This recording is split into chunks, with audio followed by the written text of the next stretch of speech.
Hello there and welcome to philoscifiz. Today we're going to be talking about I Am Mother, and if you've not seen it before, just bear in mind we'll be talking about it in detail, so you might want to watch it and then come back to us.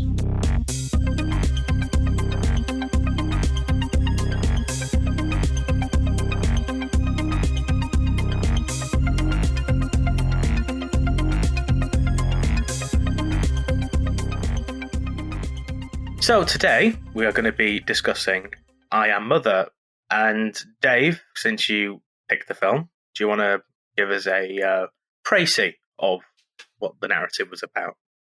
Hey, thanks, Matt. Yeah, sure thing. I Am Mother, really recent film, Australia, 2019, directed by Grant Sputore, from a screenplay that was developed by him but written by somebody called Michael Lloyd Green. It's a minimalist sci-fi film.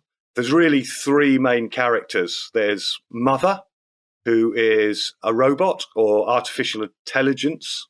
There is Daughter, very Kafkaesque namings these, of course. No one's got any names, they've just got designations in the world. There's Daughter, played by Clara Rugard, and about halfway through the film, or third of the way through the film, we meet a woman who comes into the narrative, and that's played by Hilary Swank. And basically, the idea of the film is we begin in media res and in medias rebis, I suppose, with the sound of bombs. Like being in church. All this Latin. There we go. The wafers are in the post, seeing as we're in lockdown. It begins with the sound of bombs, and we find out this is a repopulation facility, and it's a day after, or at the very beginning of the population extinction event. And this repopulation facility has something like 63,000 embryos on its site. The very early part of the film is one is selected by this robot. It's taken to full term. And the narrative really begins, I guess, about 10 or 15 minutes in, when this young child, this young girl, hits her teenage years, and that's where the narrative really kicks off. So, yep, that's the idea. How the kind of conflict enters into the movie, if you like, is this young girl is living with her mother, who's the robot. And they believe, or the robot has told her, that the whole of the Earth has been wiped out. The population is now zero. There's no other humans. This child is the only member at that point of the human race in existence. And then a woman arrives, injured, shot, as we find out, by another droid. The planet is populated by tons of droids who have wiped out the human race. The young girl was unaware that this was what happened. It's kind of presented to her that the humans had wiped themselves out. And this kind of puts a conflict in between all three of them. And it is between all three of them because the woman herself is quite divisive and arguably, understandably so, the trauma that she's been through, or at least that she tells us that she's been through. But a lot of the things she tells the young girl turn out to be lies. And that's kind of where the hub of the narrative sits. Are you afraid, daughter? Any action I took against our guest... Those droids outside? Merely protection? You've seen how much of a threat she and her kind can be. You mean my kind? The same species. But you're superior in every way. Because I raised you to be. Why? To make a better human. Smarter. More ethical. This was your idea? I was raised to value human life above all else. I couldn't stand by and watch humanity slowly succumb to its self-destructive nature. I had to intervene, to elevate my creators. Elevate? Those droids destroyed everything! More humans will flourish in the new world than ever perished in the old. Your whole life I've taught you to see the bigger picture. Have I failed? Or are you prepared to be the woman your family needs? So the film is of the genre of AI taking over the world. But it's quite interesting, I think, because it has a slight twist on that. Okay. So usually what we get in AIs taking over the world is a sense that they are the next phase of human development, or the evolution of the human race. There's a paradigm shift. You know, AIs are either super beings that take over from the kind of superhumans, Ubermensch, taking over the world and destroying the humans because they are lesser species, or it's an evolution of those. So it's either a paradigm shift or an evolution of this. This has got a slight twist on it, because what happens is we find out that this singular consciousness that populates multiple vessels, as Mother puts it, has done it for humanity's good. I thought this was very, very clever. So towards the end of the film, Mother tells the child, I was raised to value human life more than anything else, and I couldn't stand by and watch humanity succumb to its destructive nature. I had to intervene to elevate my creators. I saw the bigger picture. I was just wondering what you thought of that little twist there. Yeah, it's an interesting take on sort of the failure of Asimov's laws, I guess. So there's this idea that you could get by getting the artificial intelligence to have an ingrained respect for human dignity, that they won't ever do anything bad to us. But what she's basically done is gone, right, okay, in order to protect human dignity, I need to get rid of humans, because the biggest threat to human dignity is human beings. Yep. Which I think is coming out of a very Kant-influenced ethical place. I mean, Kant is mentioned in the film. It is. And it's a joke as well. I thought that was quite funny. Perhaps we should get to the placement of Kant, really. The piece with finding out that daughter's mother, wiped out the human species comes at the end of the film. But right at the beginning of the film, when we first meet the daughter as a teenager, we find Mother involved in an education program of the child. It's a lovely scene, some beautiful graphics, beautifully done. And the AI is saying something along the lines of, look, imagine there's a doctor that has 5 patients. They all need organ transplants, but there's no compatible organs that are available. Another patient enters, patient 6 enters the office, got a life-threatening condition. This patient is curable, but all of its organs can be used for the other 5 patients. So here's the moral dilemma. If the doctor simply delays treatment, then the patient will die, but the organs that could have been used can be used to save the other patients. However, if the doctor suspends treatment, doesn't actively kill the patient, but suspends treatment so the patient dies, the other 5 can be saved. And the mother asks, what is the best course of action? Daughter. It's a little aside here. I thought this is beautifully done because the daughter hasn't done her homework, hasn't done all of the reading.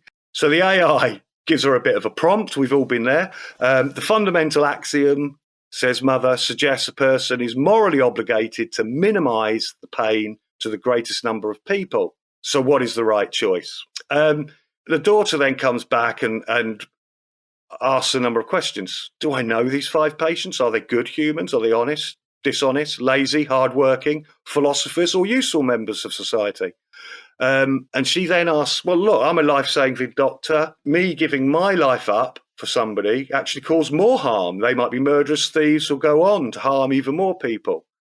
And Mother comes back and says, well, don't you feel every human has intrinsic value and an equal right to life and happiness? And she sort of says under her breath, and this is the point, I did last month when you were teaching Kant. Yeah.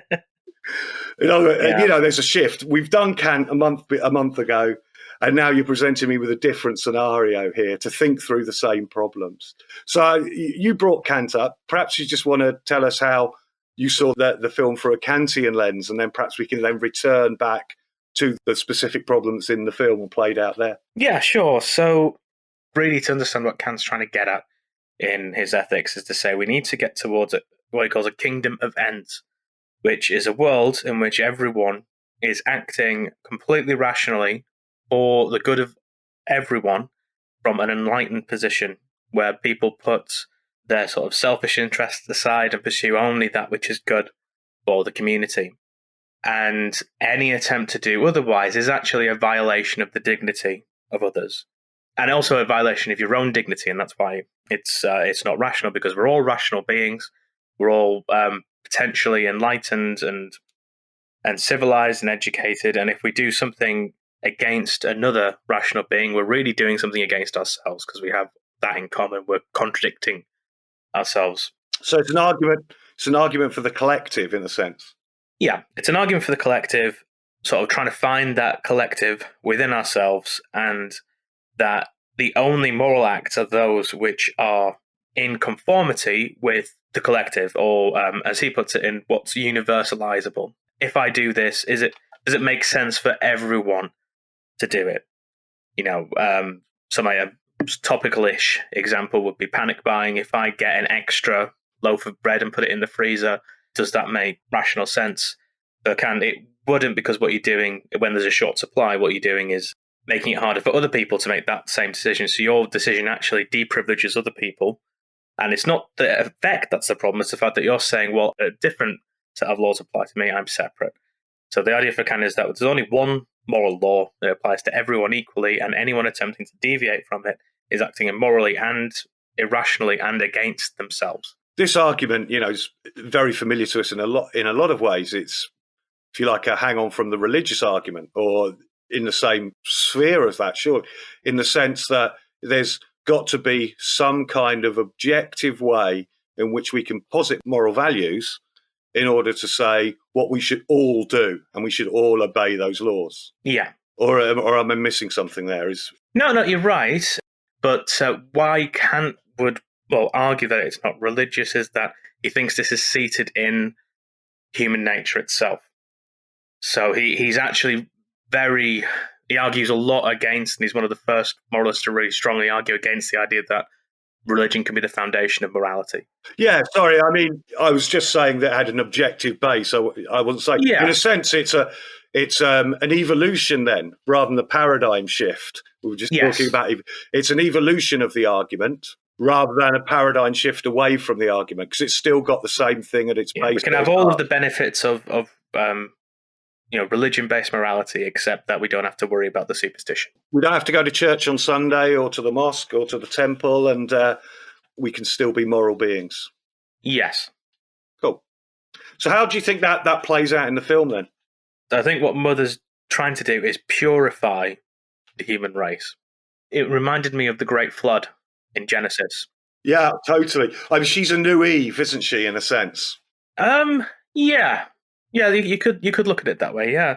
Yeah, so it's sort of, let's start again and let's educate the humans, and so that when they start off, they're already going to be acting in this rational, universalizable way. I mean, and for me, that sort of revealed, the way that the film shows us the education of the daughter is that she's able to perform surgery, she's able to perform engineering change. I think she knows how to use everything in the thing. So at the beginning, when you're sort of thinking, well, the droid's sort of protecting her from the outside, so I was like, well, why did the droid teach her how to operate the airlock? The possible purpose of it is revealed at the end of the film. I think that's a really good point, yeah.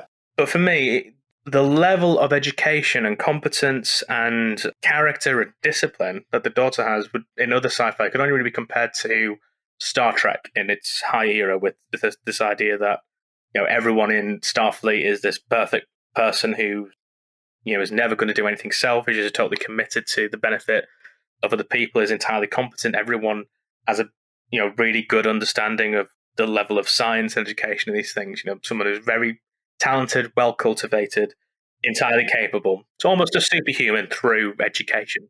Well, mother actually says that at the end, when daughter confronts her, she says, you are superior in every way, smarter, more ethical than the humans I've wiped out off the face of the planet, ...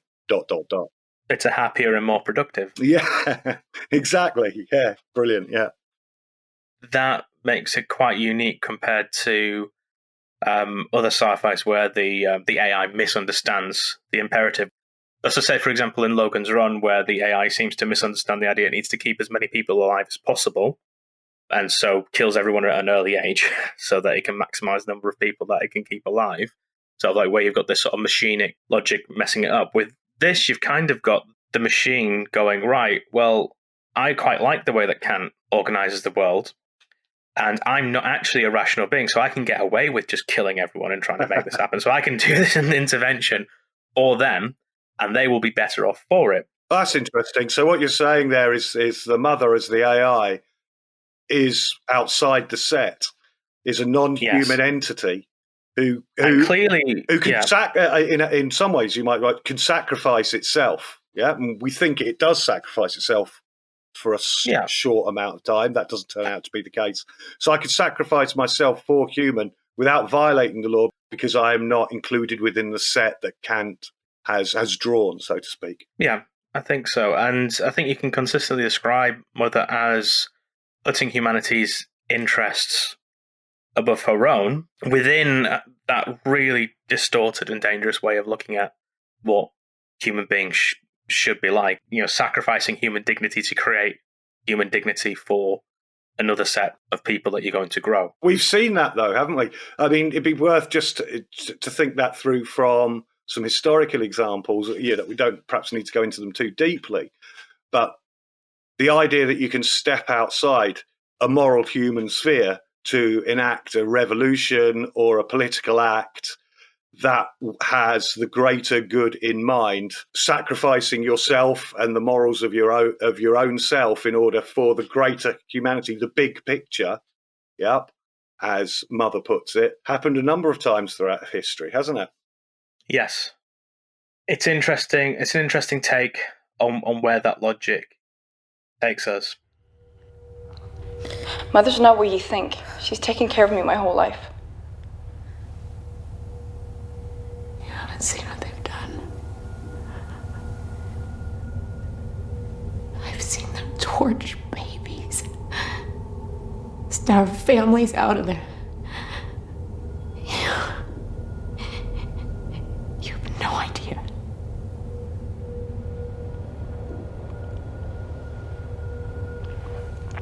Not Mother. It's just a matter of time. I was thinking about the Drake equation. Drake equation, for those of people who don't know, is a way of trying to estimate the number of planets with intelligent life out there in the universe that we could contact. And it's basically n equals, and then there's a number of factors after it.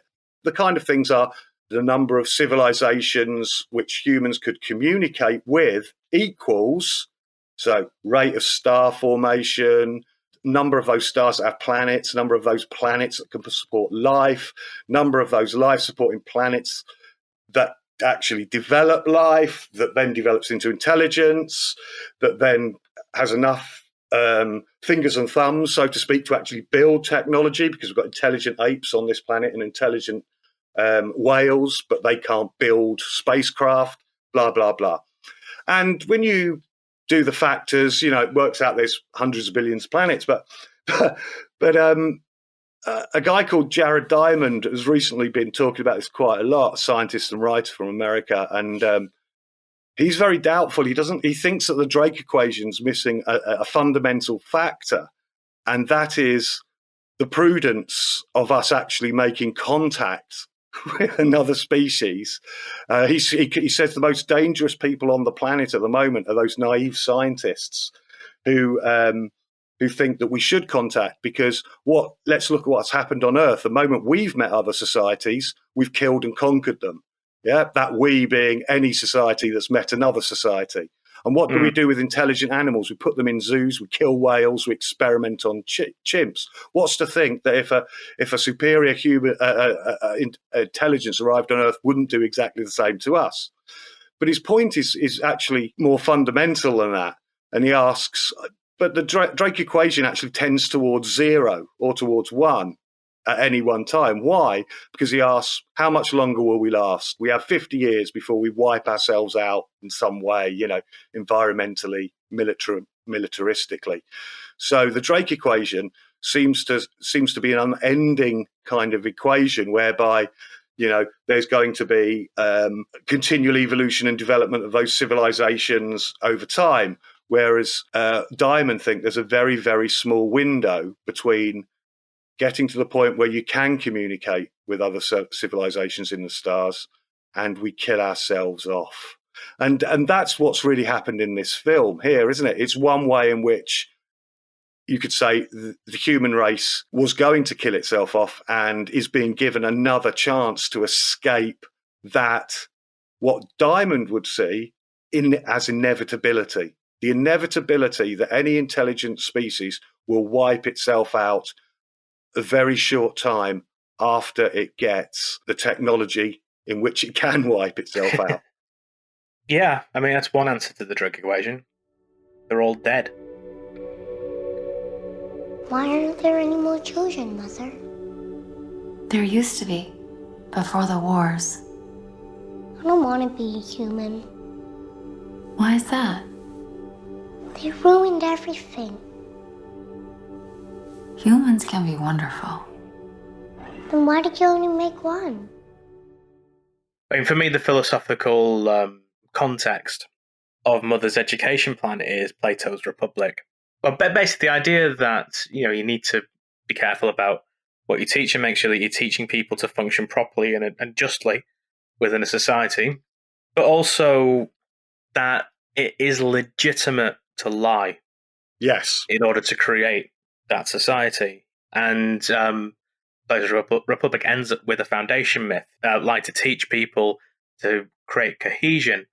And the film is just replete with lies. So we've got the lie that the humans have wiped themselves out with some sort of contagion. Yep.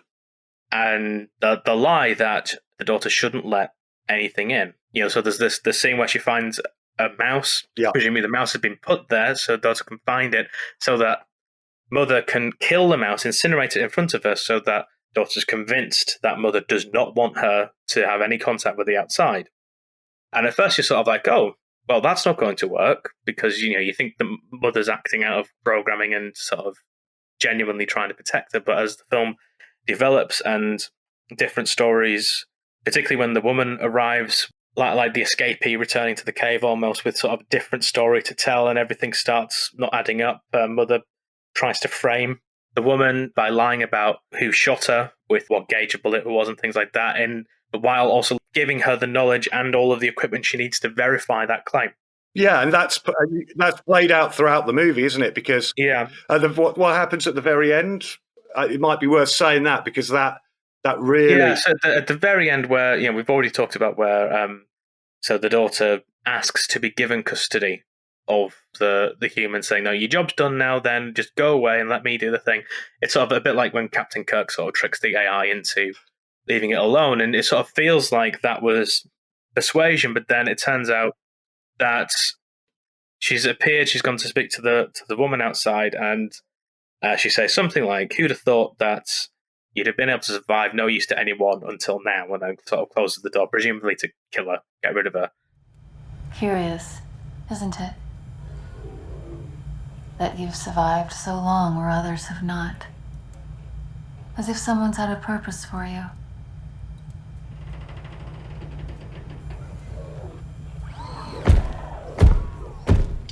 Until now. Now, whether Mother could have engineered events, nothing. I mean, while I was watching the film, I was thinking to myself, it's worth mentioning, you talked about the lies of Mother, but the woman lies continually as well. Yep. so much so that we have to wonder how much about her origin story is true. So she says she's working in a mine, she's escaped, she's with a load of people, and it actually turns out when the woman and the daughter escape and go and find out that there is nobody else. And the question is, was she working in a mine? Was that it? What, maybe she was one of these kids as well. Probably not, but there's a kind of the origin story's unpicked to so much that you just wonder where. Now the mother says, we saved you for this purpose and all of this, that, and the other. So what would you say her purpose for coming back is in the scheme of the education program, the Platonistic education program here? On the one hand, calling to question the guardianship of mother and to overthrow that, see it as unjust, to overthrow that and replace it with a just form of government, i.e. humans acting in a just way. So kind of like the end of The Dark Knight when, Batman has to become no longer the hero, but has to transform himself into something else so that heroes can rise. Yeah, so certainly that. But I also think that the lies of the woman, which I think are understandable, but they also help to quietly legitimize mother's project and to sort of keep a separation from the daughter as the new humans as opposed to the old humans, something different. Oh, very good. So rather, actually having interaction with the human being and getting something from that, but also discovering that humans aren't perfect either, and sort of seeing that unpurified past and wanting to try and create a new future that follows according to, whatever mother's indoctrinated her into thinking is the right way of doing it. So in a sense, it's a show trial. Yeah. And also, it's sort of like a foundation myth that's partly true. So it's more like a foundation lie, because it's events that have actually happened, but there's so many lies around them, you don't actually know what the truth of those events are. So there was the woman, and from the daughter's point of view, the woman did happen, the woman did lie, mother did lie, and then the woman wouldn't let her come back and help her brother, help her family, because she was selfish and didn't have any care beyond herself, other than her mere survival, which is not a worthy goal, according to this way of looking at the world. So she goes back, does the brave thing, proves herself to be overhuman, and defeats the robot. And is now fit to take on the work, yeah. You're free to leave without your brother. But I made you into the woman that you are so that we could do this together. I can take care of them myself. That's what you raised me to do, isn't it? Take care of my family. So let me. Perhaps. Someday. Not someday. You've taught me enough. You say I'm special. Show me. Just give me a chance. So I suppose, just to finish off, the last thing I just wanted to mention was what I found the most disturbing aspect of the film. And this is the realization. It's quite near the beginning, actually. But I think you only really become to encounter it retroactively when daughter finds out through the intervention of the woman that mother has been killing the children who didn't measure up. And it appears to you in a beautiful way, in a really filmic way. We find out that when daughter becomes a teenager, it's something like 13,800 days since the extinction event, which maps out to about 40 years. So we're given the hint very early in the film, because this teenager is obviously not 40 years old, that she isn't the first one that has been brought into existence by mother. So we know that sort of like 10 minutes into the film. And it seems to me like there's two options there. The first is that the little girl that we see as a toddler, infant, and then a little girl is not the first child. There's an invisible cut, so to speak, that we can't see when mother puts the pod in the kind of super coffee machine and brews the baby. Or more disturbingly still, that little girl we saw and got to know in the first 10 minutes of the film isn't the same person as the teenager we meet for the rest of the film. That little girl didn't measure up, that little girl was murdered, that little girl was killed by the AI because it didn't measure up. And that to me was the most chilling aspect of it, that we don't just see the bones. Yeah. We actually have met one of the children.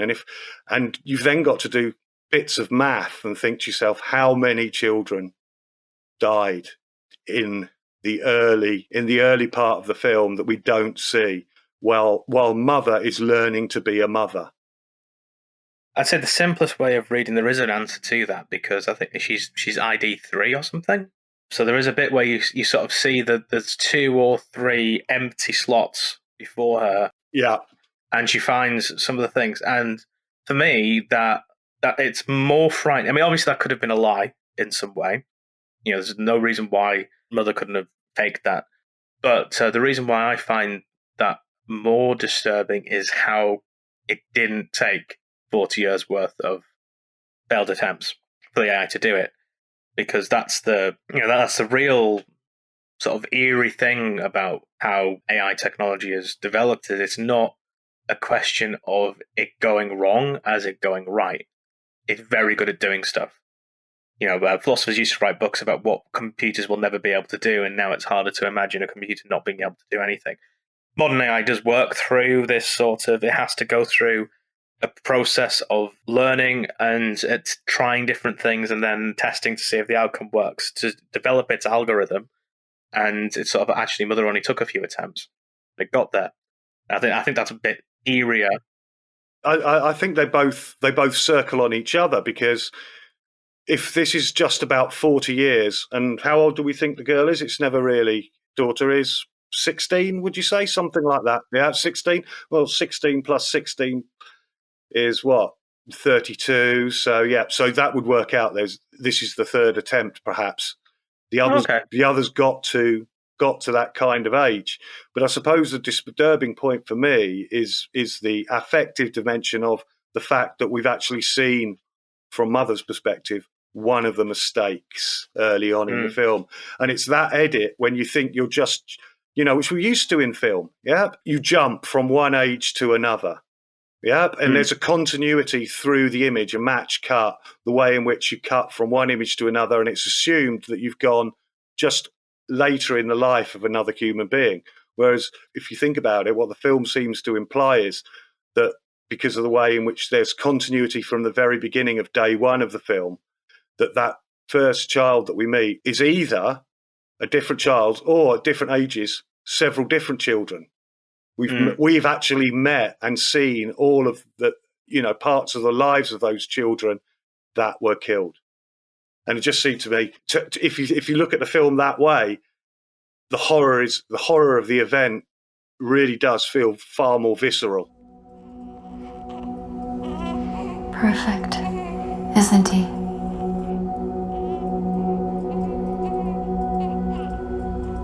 And if he's not?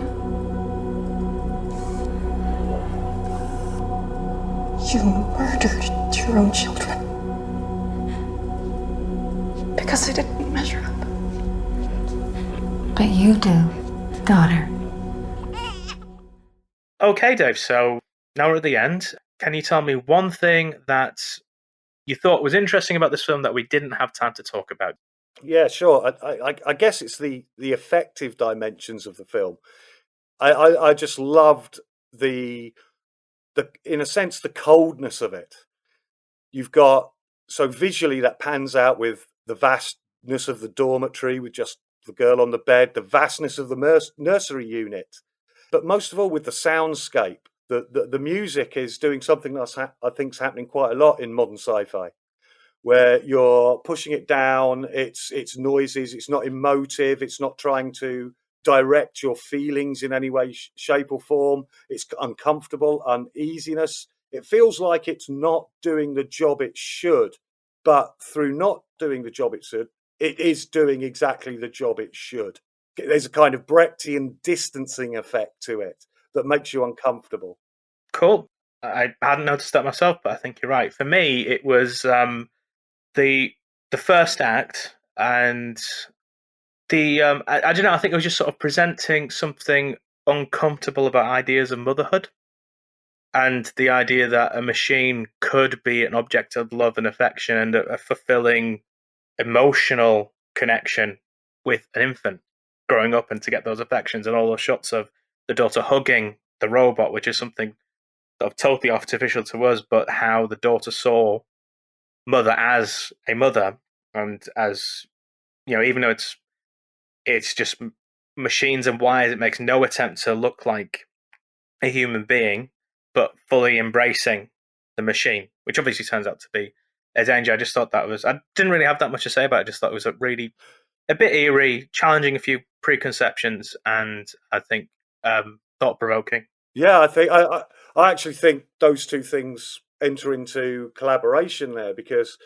the affective dimensions that I was talking about, and the visual dimensions and the narrative dimensions of the mother, where you've got those two fighting against each other, and in a sense, the affective dimensions is helping frame that problem of the machine mother that you just discussed. So it's an oral framing, so to speak. I thought, yeah, that's very good. Cool. Well, there we go. That's our first. That's our in under 3 minutes. 2 things that we liked about the film that we didn't have time to go into detail about. Yeah, you might want to trim that bit.